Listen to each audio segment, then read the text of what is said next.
ಪ್ರಮುಖವಾಗಿ ಧರ್ಮಸ್ಥಳದಲ್ಲಿ ಇಷ್ಟೆಲ್ಲ ಬೆಳವಣಿಗೆ ಆಗ್ತಾ ಇರುವ ವಿಚಾರಕ್ಕೆ ಸಂಬಂಧಪಟ್ಟಂತೆ ಉಡುಪಿ ಶಾಸಕ ಯಶ್ಪಾಲ್ ಸುವರ್ಣ ಗ್ಯಾರಂಟಿ ನ್ಯೂಸ್ ಜೊತೆ ಮಾತನಾಡಿದ್ದಾರೆ. ಏನೇ ಇದ್ರೂ ಕೂಡ ಸತ್ಯತೆ ಹೊರಗಡೆ ಬರಲಿ, ಉನ್ನತ ಮಟ್ಟದಲ್ಲೇ ತನಿಖೆ ಆಗಲಿ ಅಂತ ಒಂದು ರಿಯಾಕ್ಷನ್ ಕೊಟ್ಟಿದ್ದಾರೆ. ಏನು ಹೇಳಿದ್ದಾರೆ ಬನ್ನಿ ನೋಡ್ಕೊಂಡು ಬರೋಣ. ಧರ್ಮಸ್ಥಳದಲ್ಲಿ ನಡೆದಿರುವಂತಹ ಅಸಹಜ ಸಾವುಗಳ ಪ್ರಕರಣಕ್ಕೆ ಸಂಬಂಧಪಟ್ಟಂತೆ SI ತನಿಖೆಯನ್ನು ನಡೆಸ್ತಾ ಇದೆ. ಮಾತಾಡೋದಕ್ಕೆ ನಮ್ಮ ಜೊತೆ ಉಡುಪಿ ಶಾಸಕರಾದಂಥ ಯಶ್ಪಾಲ್ ಸುವರ್ಣ ಸರ್ ಇದ್ದಾರೆ. ಸರ್, ಇವತ್ತು ಧರ್ಮಸ್ಥಳದ ವಿಚಾರ ಎಲ್ಲರೂ ಕೂಡ ಚರ್ಚೆಯನ್ನು ಮಾಡ್ತಿರುವಂಥದ್ದು. ಅನಾಮಿಕ ತೋರಿಸಿರುವ ಸ್ಥಳದಲ್ಲಿ ಯಾವುದೇ ರೀತಿಯಾದಂಥ ಕಳಬರಗಳು ಸಿಗ್ತಾ ಇಲ್ಲ. ಇತ್ತ ಸರ್ಕಾರ ತನಿಖೆ ನಡೆಸೋದಕ್ಕೆ ಸಾಕಷ್ಟು ಖರ್ಚು ಮಾಡ್ತಿದೆ ಅಂತ ಆರೋಪ ಕೇಳಿದ್ರು. ಧರ್ಮಸ್ಥಳ ಇವತ್ತು ಧಾರ್ಮಿಕ ಶ್ರದ್ಧಾ ಕೇಂದ್ರ. ಸಹಸ್ರ ಸಂಖ್ಯೆಯ ಭಕ್ತಾದಿಗಳು ದಿನನಿತ್ಯ ಅಲ್ಲಿ ದೇವರ ದರ್ಶನವನ್ನು ಪಡೀತಾರೆ. ಅದು ಇಡೀ ವಿಶ್ವದಲ್ಲೇ ಒಂದು ವಿಶೇಷವಾದ ಸ್ಥಾನಮಾನವನ್ನು ಹೊಂದಿದೆ. ಇವತ್ತು ಇನ್ನು ಸಮಾಜವನ್ನು ಒಡೆಯುವಂಥದ್ದು, ಇಂದು ಸಮಾಜದ ಒಳಗೆ ಸಮುದಾಯವನ್ನು ವಿಷಬೀಜ ಬಿತ್ತುವಂಥ ಕೆಲಸ ಇವತ್ತು ಕಮ್ಯುನಿಸ್ಟ್ ಮಾನಸಿಕತೆಯ ಜನರಿಂದ ಆಗ್ತಿದೆ.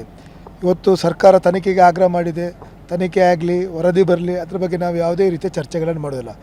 ಆ ತನಿಖೆಯ ಜೊತೆಗೆ ಇವತ್ತು ದೇವಸ್ಥಾನದ ಬಗ್ಗೆ ಭಾಳ ಒಂದು ಅಪಪ್ರಚಾರ ಮಾಡ್ತಿರೋದು, ದೇವಸ್ಥಾನದ ಬಗ್ಗೆ ಒಂದು ನಿಂದನೆ ಮಾಡೋದು, ಟೀಕೆ ಮಾಡೋದು, ಇದನ್ನು ಖಂಡಿತವಾಗಿ ಒಂದು ಹಿಂದೂ ಸಮಾಜ ಒಪ್ಪುವಂಥದ್ದಲ್ಲ.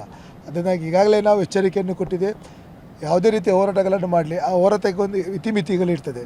ಅವರ ಏನೇ ವಿಚಾರಗಳಿದ್ದರೆ ಅಲ್ಲಿ ಆ ಹೋರಾಟದ ಸಂಬಂಧಪಟ್ಟ ತನಿಖೆ ಅಧಿಕಾರಿಗಳ ಹತ್ರ ಅವರು ಮಂಡನೆ ಮಾಡಲಿ, ಅವ್ರ ಹತ್ರ ವರದಿ ಬಿಟ್ಟು, ಅದು ಬಿಟ್ಟು ಬಾಯಿ ಬಂದಾಗಿ ಮಾಧ್ಯಮದ ಮೂಲಕ ಇನ್ನು ಸಮಾಜದ ಬಗ್ಗೆ ಮಾತಾಡುವಂಥದ್ದು ಸರಿಯಲ್ಲ. ಈಗಾಗಲೇ ಅದೊಂದು ಷಡ್ಯಂತರಗಳು. ಏಕೆಂದರೆ ಈ ಹಿಂದೆ ಬ್ರಿಟಿಷರು ನಮ್ಮ ದೇಶವನ್ನು ಆಳುವ ಸಂದರ್ಭದಲ್ಲಿ ಒಡೆದಾಳುವ ನೀತಿಗಳನ್ನು ಮಾಡ್ತಿದ್ದರು.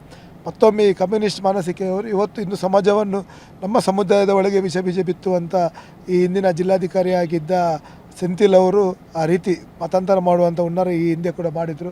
ಕೆಲವೊಂದು ಅಧಿಕಾರಿಗಳನ್ನು ಕೂಡ ಮತಾಂತರದ ಮೂಲಕ ಅವರಿಗೆ ಒಳ್ಳೆ ಹುದ್ದೆಗಳನ್ನು ಕೊಡುವಂಥದ್ದು ಕೂಡ ನಮ್ಮ ಜಿಲ್ಲೆಗಳೇ ಆಗಿತ್ತು. ಅವರ ಕೆಲವೊಂದು ಹಿಂಬಾಲಕರು ಕೂಡ ಇವತ್ತು ನಮ್ಮ ಜಿಲ್ಲೆಯಲ್ಲಿದ್ದಾರೆ. ಇವತ್ತು ಅವರ ಒಂದು ಪ್ರೇರೇಪಣೆ ಇದಕ್ಕೆ ಇಂದಿನಿಂದ ಕುತ್ಕೊಂಡು ಮಾಡ್ತಿದ್ದಾರೆ ಅಂತ ನಾನು ಹೇಳಲಿಕ್ಕೆ ಬಯಸ್ತೀನಿ.